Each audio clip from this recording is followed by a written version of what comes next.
मेरे प्यारे साथियों नमस्कार। मोस्ट वीवीआई एमसीक्यू सीरीज में आप सभी का स्वागत है। चलिए शुरू करते हैं। आज का पहला प्रश्न है, निम्न में से किन राज्यों से कर्क रेखा नहीं गुजरती है?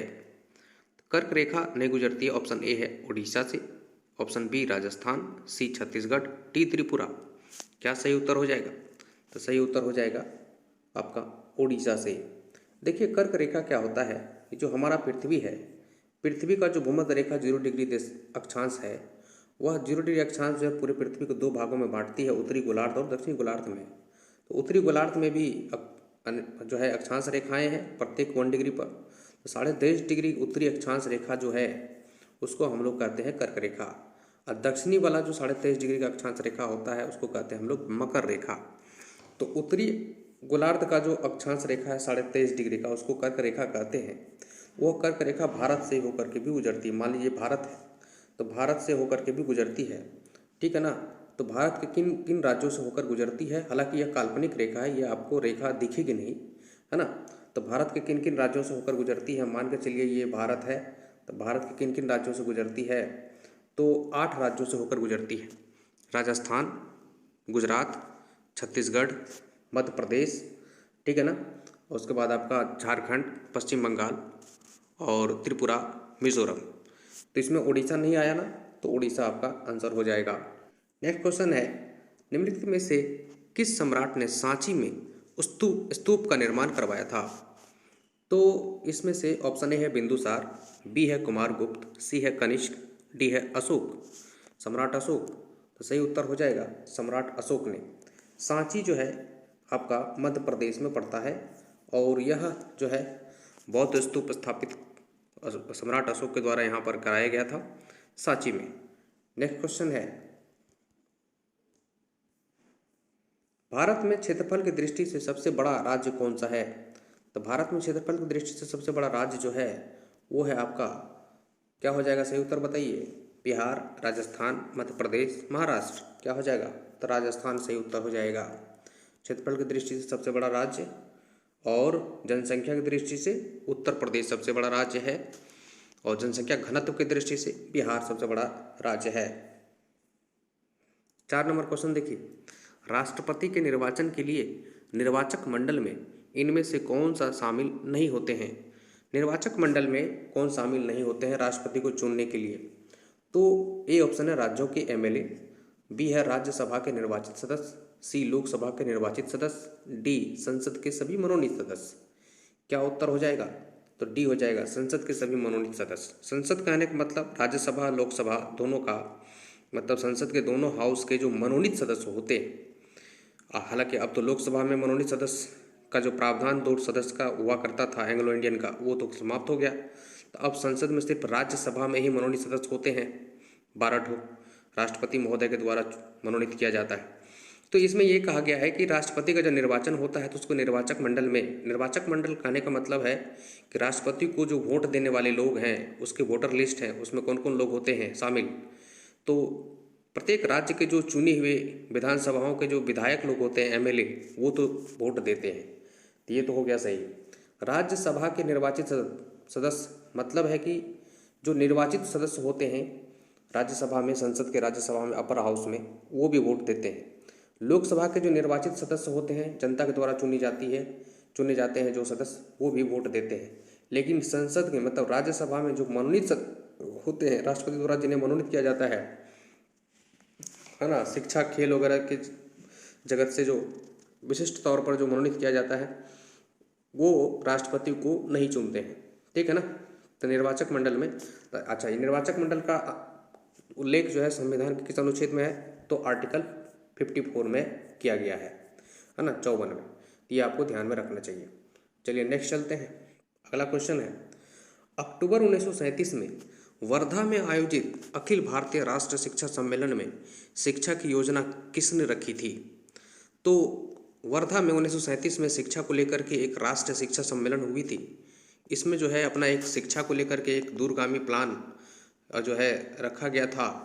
किनके द्वारा? अबुल कलाम आजाद के द्वारा, जवाहरलाल नेहरू के द्वारा, महात्मा गांधी के द्वारा, सी राजगोपालाचारी के द्वारा। क्या हो जाएगा सही उत्तर? सही उत्तर हो जाएगा महात्मा गांधी के द्वारा। शिक्षा से संबंधित वर्धा योजना जो है महात्मा गांधी ने ही पेश किया था। इन्होंने इस वर्धा योजना के अंतर्गत है ना बुनियादी शिक्षा को ज़्यादा जोर दिया था।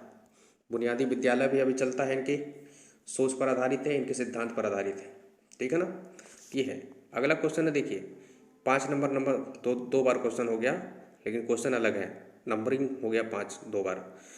नेक्स्ट क्वेश्चन देखिए, खिलजी वंश के ठीक बाद किस वंश ने दिल्ली पर शासन किया था? देखिए खिलजी वंश जो है दिल्ली सल्तनत के अंतर्गत आने वाले वंश हैं। दिल्ली सल्तनत के अंतर्गत बहुत सारे वंश आए जो कि शासन किए, जैसे कि सबसे पहले तो आपका गुलाम वंश, फिर आपका खिलजी वंश, फिर तुगलक वंश, फिर सैयद वंश, लोधी वंश, फिर उसके बाद फिर मुगल साम्राज्य आ गया। तो इसमें जो है यह क्रम था, मैंने क्रम बता दिया। अब देख लीजिए इसमें कौन सही उत्तर होगा। तो सही उत्तर इसमें क्या हो जाएगा? तो खिलजी वंश के तुरंत बाद जो है तुगलक वंश का शासन रहा था, और दिल्ली सल्तनत में जितने भी वंशों का शासन रहा उसमें सबसे लंबे समय तक तुगलक वंश का ही शासन रहा था। ये भी बात है, ठीक है ना, तो आपको ध्यान में रखना चाहिए। आगे नेक्स्ट चलते हैं। नेक्स्ट क्वेश्चन, वह खगोलीय पिंड जो ज़्यादातर मंगल और बृहस्पति के बीच सूर्य की परिक्रमा करते हुए पाए जाते हैं। देखिए खगोलीय पिंड क्या होता है ना, अंतरिक्ष में जितने भी पिंड हैं, चाहे वो ग्रह के रूप में हो, उपग्रह के रूप में हो, प्राकृतिक उपग्रह के रूप में हो, है ना, क्षुद्र ग्रह के रूप में हो, धूमकेतु के रूप में हो, जो भी है बौना ग्रह के रूप में हो, सभी के सभी खगोलीय पिंड है। ठीक है ना, तो ये चीज़ है। तो इसमें पूछा जा रहा है कि सूर्य की परिक्रमा करने वाला वह खगोलीय पिंड जो मंगल और बृहस्पति के बीच में ज़्यादातर है, और वह मंगल और बृहस्पति के बीच में ही बीच वाले कक्षा में घूमता है, तो वह है आपका सही उत्तर हो जाएगा क्षुद्र ग्रह। क्षुद्र ग्रह जो है मंगल और बृहस्पति के बीच में ही बीच वाले कक्षा में सूर्य की परिक्रमा करता रहता है, जैसे कि अन्य ग्रह भी सूर्य की परिक्रमा करता है। ठीक है ना, ये चीज़ है। नेक्स्ट क्वेश्चन चलते हैं। भारतीय संविधान में स्वतंत्रता, समानता और बंधुत्व के सिद्धांत निम्न में से किस संविधान में से लिया गया है? तो देखिए हमारे देश का संविधान में कहीं ना कहीं विदेशी स्रोतों का भी प्रभाव रहा है ना। हमारे संविधानवेत्ताओं ने विदेशी संविधान को भी पढ़ा, उसमें जो चीज़ें अच्छी लगी उसको ज़रूर आत्मसात किया, और फिर जो अंग्रेज़ों के द्वारा बनाए गए 1935 का अधिनियम था उसमें से भी बहुत सारे पार्ट को ले लिया गया। तो इसी तरह से यहाँ पर पूछा गया है कि स्वतंत्रता, समानता और बंधुत्व की जो सिद्धांत हमारे संविधान में है, ये कहाँ से इंस्पायर्ड है? तो ये आपका इंस्पायर्ड है फ्रांसीसी संविधान से। ठीक है ना, फ्रांसीसी संविधान से। चलिए नेक्स्ट क्वेश्चन, पानीपत की दूसरी लड़ाई किसके बीच हुई थी? पानीपत की दूसरी लड़ाई जो हुई थी वह अकबर और हेमू के बीच में हुई थी, है ना, अकबर और हेमू के बीच में हुई थी। ठीक है ना, तो यह इसका आंसर हो जाएगा आपका सी, अकबर और हेमू के बीच में। तो यहाँ अब एक सवाल बनता है, पानीपत की मैदान में कुल 3 युद्ध हुए, पानीपत की प्रथम लड़ाई, पानीपत की द्वितीय लड़ाई, पानीपत की तृतीय लड़ाई। तो पानीपत की प्रथम लड़ाई किसके साथ हुई थी?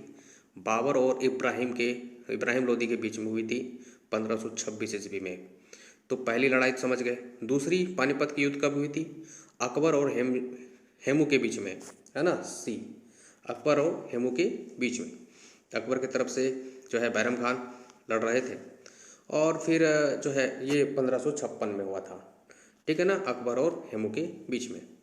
फिर पानीपत की तृतीय लड़ाई जो हुई थी वो 1761 ईस्वी में मराठा और अहमद शाह अब्दाली, ईरानी शासक अहमद शाह अब्दाली के बीच में हुआ था। तो ये 3 युद्ध हुए। चलिए नेक्स्ट चलते हैं। जीभ का कार्य क्या है? जीभ का कार्य क्या है? भोजन में एंजाइम रस को मिलाने में, भोजन निगलने में, भोजन के स्वाद को अनुभव करने में, या उपरोक्त में से सभी? क्या हो जाएगा? सही उत्तर हो जाएगा जो है उपरोक्त में से सभी। भोजन को पूरा जो है रस में साथ मिश्रने में भी, मिलाने में भी काम करता है, भोजन को निगलने में भी बहुत काम करता है जीभ, और भोजन को स्वाद का अनुभव लेने में भी काम करता है। आपको कमेंट करके बताना है कि जीभ के कौन से भाग से खट्टे स्वाद का स्वाद लिया जाता है, और कौन से भाग से जो है कड़वे का स्वाद लिया जाता है, और किन से नमकीन भागों का स्वाद लिया जाता है, और किस भाग से मीठेपन का स्वाद लिया जाता है। चलिए आज के वीडियो में इतना ही। थैंक यू, धन्यवाद।